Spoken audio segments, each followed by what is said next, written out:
राजकारणात कोणीही कोणाचा कायमचा शत्रू किंवा मित्र नसतो असं म्हटलं जातं, पण एकमेकांचे कट्टर वैचारिक विरोधक एकत्र आले तर काय? सत्तेसाठी याचीच प्रचिती अकोल्यात आली आहे.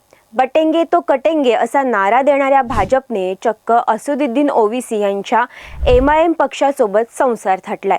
अकोट नगर परिषदेत सत्तेसाठी भाजप आणि MIM एकत्र आले असून या नव्या अकोट पॅटर्नमुळे राज्याच्या राजकारणात मोठी खळबळ उडाली आहे. काय आहे अकोट पॅटर्न? कट्टर विरोधक मित्र कसे झाले तेच आपण या व्हिडिओत बघणार आहोत. नमस्कार, मी समीक्षा देशमुख. तुम्ही पाहताय TOD मराठी. अकोला जिल्ह्यातील अकोट नगर परिषदेच्या निवडणुकीचे निकाल नुकतेच जाहीर झाले. कोणालाही स्पष्ट बहुमत मिळालं नाही, पण त्यानंतर जे घडलं ते मात्र चक्रावून टाकणारं होतं. राज्यात एकमेकांचे कट्टर वैरी मानल्या जाणाऱ्या भाजपने चक्क MIMला सोबत घेऊन सत्ता स्थापन केली. केवळ MIMच नाही तर या आघाडीत शिवसेनेचे दोन्ही गट, राष्ट्रवादीचे दोन्ही गट आणि प्रहार पक्षही सहभागी झालेत. या महाआघाडीला नाव देण्यात आलंय अकोट विकास मंच. अकोल्याच्या जिल्हाधिकाऱ्यांकडे या अकोट विकास मंचाची अधिकृत नोंदणी करण्यात आली आहे. विशेष म्हणजे या आघाडीचं गट नेतेपद भाजपकडे आहे. भाजपचे आमदार रवी ठाकूर हे या आघाडीचे गटनेते असून आघाडीतील सर्व पक्षांच्या सदस्यांना म्हणजेच MIMच्या नगरसेवकांनाही आता भाजपचा आदेश म्हणजेच व्हीप पाळणं बंधनकारक असणार आहे. नगराध्यक्षपदी भाजपच्या माया धुळे विजयी झाल्या आहेत. मात्र सभागृहात बहुमत सिद्ध करण्यासाठी भाजपनेही राजकीय खेळी केली आहे. आता हे गणित नक्की कसं जुळलं ते पाहूया. अकोट नगर परिषदेत एकूण 35 जागा आहेत. त्यापैकी 33 जागांवर निवडणूक झाली. निकाल असा लागला: भारतीय जनता पक्ष 11 जागा, MIM 5 जागा, काँग्रेस 6 जागा, प्रहार जनशक्ती पक्षाला 3 जागा, तर वंचित बहुजन आघाडीला 2 जागा, शिवसेना ठाकरे गटाला 2 जागा, शिवसेना शिंदे गटाला 1 जागा, राष्ट्रवादी अजित पवार गटाला 2 जागा, राष्ट्रवादी शरदचंद्र पवार गटाला 1 जागा. भाजपला सत्तेसाठी बहुमताचा आकडा गाठता येत नव्हता. त्यामुळे त्यांनी 5 जागा जिंकणाऱ्या MIMला आणि इतर लहान मोठ्या पक्षांना सोबत घेतले. आता या अकोट विकास मंचाकडे एकूण 26 सदस्यांचं भक्कम पाठबळ आहे. तर काँग्रेस आणि वंचित बहुजन आघाडी हे विरोधी बाकावर बसणार आहेत.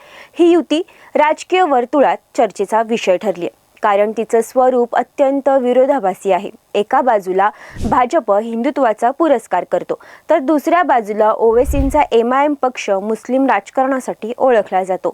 विधानसभा निवडणुकीत आणि इतर वेळी भाजप नेत्यांकडून MIMवर सडकून टीका केली जाते.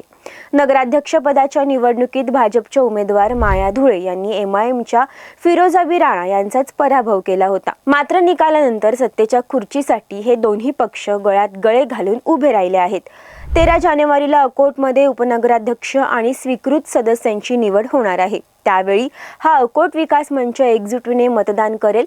पण पार्टी विथ डिफरन्स म्हणवणाऱ्या भाजपने सत्तेसाठी तत्व गुंडाळली का अशी टीका होतीये. केवळ अकोटच नाही तर ठाणे जिल्ह्यातील अंबरनाथमध्येही भाजपने असंच काहीतरी धक्कादायक समीकरण जुळवलंय.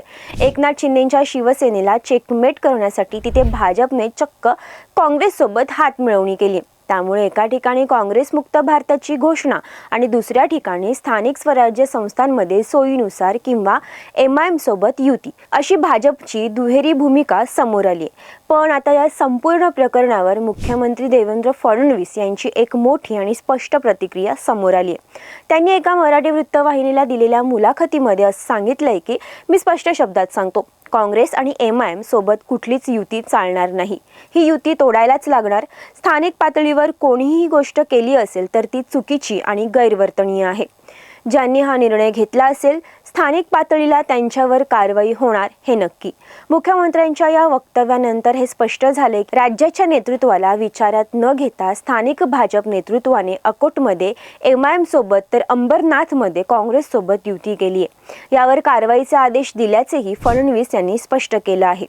या निमित्ताने राजकारणात विचारधारांपेक्षा सत्तेचं गणित महत्त्वाचं असतं हे दिसलं असलं तरी भाजपच्या वरिष्ठांनी मात्र यावर कडक भूमिका घेतली आहे. स्थानिक विकासाच्या नावाखाली झालेली ही युती आता टिकणार की तुटणार हे पाहणं महत्त्वाचं ठरेल. पण याबद्दल तुम्हाला काय वाटतं ते तुम्ही कमेंट करून नक्की सांगा.